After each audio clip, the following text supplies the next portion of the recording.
यंदाच्या अर्थसंकल्पात महायुती सरकारने मुख्यमंत्री लाडकी बहीण योजनेची घोषणा केली आहे। या योजनेची सध्या राज्यभरात जोरदार चर्चा असून विरोधकांनी या योजनेवरून महायुती सरकारवर जोरदार निशाणा साधलाय। आता शिवसेना ठाकरे गटाचे खासदार संजय राऊत यांनी लाडकी बहीण योजनेवरून थेट अजित पवारांचा बारामतीत लाडक्या बहीण पराभव करतील असं वक्तव्य केल्याने राजकीय वर्तुळात चर्चांना उधाण आलंय। संजय राऊत म्हणाले की सरकारने जाहीर केलेल्या या योजना लाडक्या बहिणीसाठी नाहीत, तर त्या फक्त मत विकत घेण्यासाठी आहेत। पैसे काय यांच्या बापजाद्यांचे आहेत का? यांची मानसिकता सरकारी पैशाने ओट विकत घ्यायची आहे।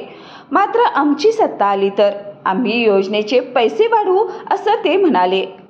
त्यांच्या या वक्तव्याने राजकीय वर्तुळात मात्र खळबळ माजली आहे।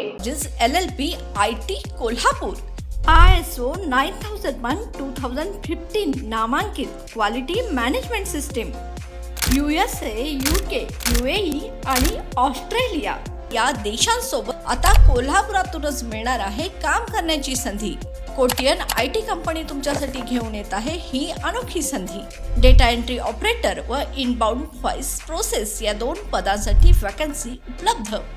डे अँड नाईट या दोन शिफ्ट मध्ये काम करण्याची संधी, शिवाय आकर्षक सॅलरी देखील। प्रथम येणाऱ्यास प्राधान्य तसेच स्पॉट ऑफर लेटर। तर आजच भेट द्या Kotian info technology LLP IT कंपनीला आणि तुमचा जॉब आजच निश्चित करा। अधिक माहितीसाठी संपर्क www.kotiyaninfotech.com, मातोश्री प्लाझा, फिनस कॉर्नर, 2nd फ्लोअर, कोल्हापूर 8956911086।